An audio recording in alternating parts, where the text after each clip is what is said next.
One planning nightmare that could see Wrexham build a brand new KOP stand and not be able to use half the seats. Stick around because this is absolutely mad. Alright Wrexham fans, welcome back to the channel. If you're new here, smash that subscribe button because we're covering the Red Dragons like nobody else, bringing you all the news from the racecourse ground. Now, we've got 3 proper stories for you today, and I'm telling you right now, you need to stick around for the last one. It involves the new KOP, some absolutely bizarre Welsh planning rules, and a situation that sounds too ridiculous to be real. But first, let's talk about the lads on the pitch. Story 1. Right, let's start with the good stuff. 3 points at home, Charlton Athletic sent packing, and Josh Windass doing what he does best. Saturday at the racecourse, Phil Parkinson's side grabbed a crucial 1-0 victory over Charlton, and honestly, it could have been more. Windass stepped up with a 77th minute penalty to seal it, making it 3 consecutive home wins for the Red Dragons. That's the kind of form that keeps you pushing up the League One table. Now, Barry Horn, former Wrexham player from the mid-80s, was watching this one closely for BBC Radio Wales, and he didn't hold back with the praise. He said Wrexham absolutely deserved the win, dominated possession, and when Parkinson brought on Windass, Lewis O'Brien and Matty James in the second half, they completely took control. His exact words, they looked very competent and like a good team. Here's what matters. League One is brutal. You've got Birmingham, Huddersfield, Bolton, all fighting for those promotion spots. Every home win counts, and the racecourse is becoming a fortress again. The lads showed quality, composure, and that's exactly what you need at this level. But that's not the only news coming out of the racecourse. Story 2.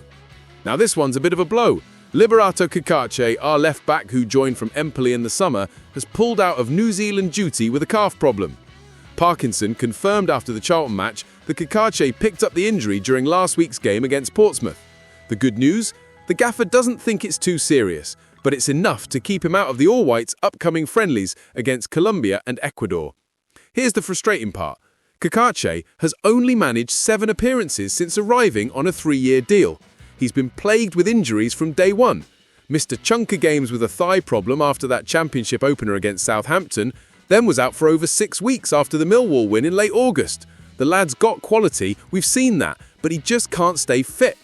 With the next match against Ipswich on the 22nd of November, Parkinson will be hoping this calf issue is minor and he can get Cacace back quickly. Depth at left-back is crucial when you're fighting on multiple fronts.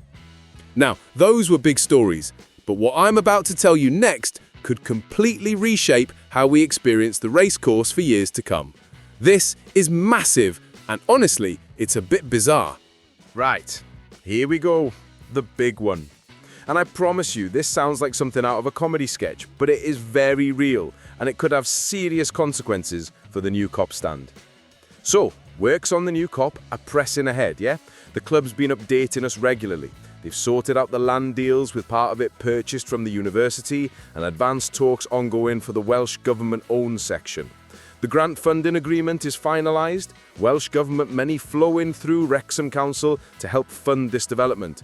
Everything's moving. The construction is actually happening on Crispin Lane right now. They've removed the live power cable that was running across the site, cleared about 1 metre of earth to create a flat area for the piling mat where the foundations will go, moved site entrance gates, put up new hoarding. This is real, tangible progress. But here's where it gets interesting. And by interesting, I mean absolutely mental. The club has revealed that while they've got planning permission to build the KOP, they might only be able to use 5,500 of the seats when it opens, not the full 7,500. Why? Because of something called phosphate pollution regulations affecting the River Dee. Now stay with me here because this is important. Natural Resources Wales has these rules about phosphorus levels in special areas of conservation, and the River Dee is one of them. Phosphorus comes from agriculture and treated wastewater, and too much of it causes something called eutrophication, which damages river ecosystems by altering plant species balance. Under the habitats regulations, planning authorities have to consider whether new developments will increase nutrients entering the river. And here's the mad bit. even though the KOP has construction permission, the phosphate issue means Wrexham County Borough Council can't approve the full 7,500-seat occupancy until they figure out a solution. So potentially we could have this situation where the KOP is built, it's standing there all shiny and new, fully operational, local planning sorted, community behind it, but 2,000 seats just sitting there, empty, because of a Wales-wide environmental regulation. You couldn't make it up. The club's statement says once they get approval for full occupancy, the racecourse capacity jumps to over 18,000. But the question is, when? How long could those seats sit unused? Now, here's what nobody's talking about yet. This isn't just a Wrexham problem. It's affecting planning applications across Wales. But for us, with Hollywood owners, a global documentary following our every move, and thousands of fans desperate to get tickets for League One matches, this could be a PR disaster. Imagine explaining to supporters that the stand is ready, but they can't sit in it because of sewage treatment concerns affecting a river. Imagine the frustration when demand is through the roof and we've got unusable seats. The club has mentioned looking at solutions from other Welsh grounds. Chester City, for example, deals with similar issues because they've got a sewage works nearby. There's even been talk of developments installing their own state-of-the-art treatment facilities to get around the problem. But here's the reality. Wrexham needs to find a workaround, and they need to find it fast. The phosphate regulations aren't going anywhere. The River Dee's conservation status isn't changing. So what's the solution? One option might be offsetting schemes, where developments prove they're reducing phosphates elsewhere to balance out any increase. Another could involve upgrades to local wastewater treatment to ensure no additional nutrients enter the river system. Or maybe the club works with the council on a broader catchment level solution. What's frustrating is that this planning committee meeting is coming up soon to discuss the extra tier and associated seats and parking mitigations as expected, but this phosphate issue could overshadow everything. You could tick every other box and still be stuck because of regulations designed to protect the environment, which, look, we all support clean rivers, but surely there's a pragmatic way forward here. Think about what this means for match days. The atmosphere at the racecourse is already electric, especially since Reynolds and McElhenney took over and we've climbed from the National League to League One. Adding thousands more fans would make it even more intimidating for visiting teams. But if those seats can't be used, we're missing out on revenue, atmosphere, and the full experience of what the new KOP should be. And here's the other angle. Financially, the club's invested millions into this. Welsh Government grants are covering part of it, but there's significant club money going in too. Building a stand you can't fully use isn't just inconvenient, it's potentially wasteful. Every empty seat is lost matchday income, lost hospitality potential, lost opportunities. The supporters' trust is also involved in all this. They're in the process of finalising the surrender of their lease of the racecourse, which would reunite the stadium fully under the club's ownership. The trust members have agreed in principle, as long as protections remain to ensure the racecourse stays home to the men's first team.